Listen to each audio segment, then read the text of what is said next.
All right, in today's Legal on 4, what you need to know when you owe more money than your house is worth. Unfortunately, a booming real estate market followed by a sudden bubble burst left a lot of people owning a house that was worth less than the mortgage owed on it. Some homeowners have decided to actually walk away from those properties. Our legal contributor Craig Wisnam joins us now. And before we get started on the topic, how many payments, out of curiosity, does a person have to miss in order for it to be? Well, you generally, if you miss it completely, it may only be one. Now, of course, you've got time. Even if you miss one, these lenders aren't very anxious to foreclose. They don't want to do this. They'd much rather you bring it current, and you have a chance legally to bring payments current under the deed of trust normally. But if you miss a full month's payment, that's normally enough to start the proceeding. Yes. So a lot of people nowadays are underwater, as they call it, with their mortgages, and they're walking away from their homes. What does that mean? Well, it means you decide you can't pay it anymore, and it doesn't make sense to renegotiate, or you can't renegotiate or do a short sale where you sell it for less and give the lender the money.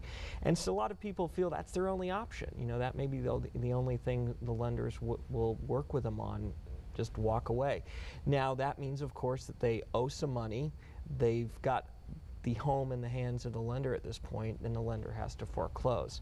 The big issue for most people is, okay, I owe $200,000. The home is now worth $100,000. What happens to that extra $100,000? And obviously it's a huge issue. People who may be in economic distress anyway don't want to make things worse by being further in debt or by owing taxes. Now, Arizona generally has a law we call the anti-deficiency statute. It says if it's a residential home and they have to foreclose, whether because you walk away or you just stop making payments, they can't come after you after they foreclose and they sell the house at auction for whatever the difference is. Okay. So that's an important protection. Now, there are certain limitations, technical things, so like all these things, it's probably well worth consulting with an attorney for a while before you make any final decisions to make sure you understand what your options are. But that's the general rule. And if they do a trustee sale, which is the way most mortgages are foreclosed in Arizona, they can't come after you for whatever the difference is. What about taxes on that? This is a huge issue that people have to be aware of, because essentially when you walk away, whatever that difference is, that $100,000, let's say they can't come after you and sue you.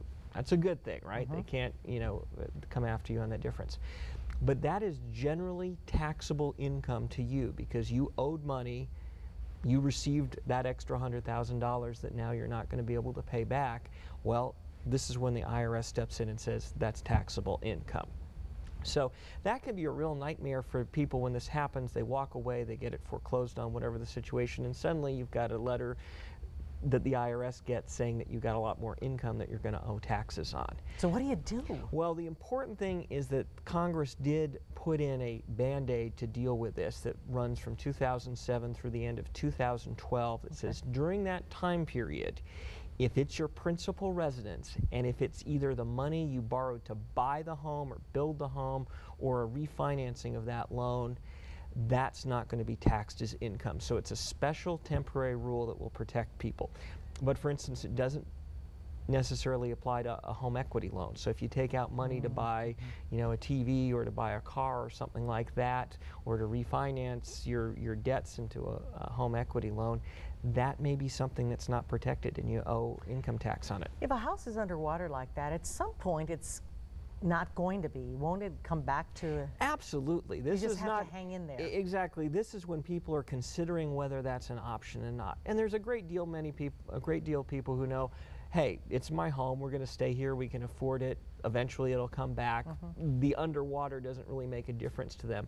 But it's when people are struggling or they can't make the payments or they think that it may never be able to come back and they have to look at their options. And quickly, doesn't it affect your credit rating too? Oh, absolutely. A foreclosure is one of the biggest hammers on your credit rating, even worse than if you're able to negotiate a short sale or something like that.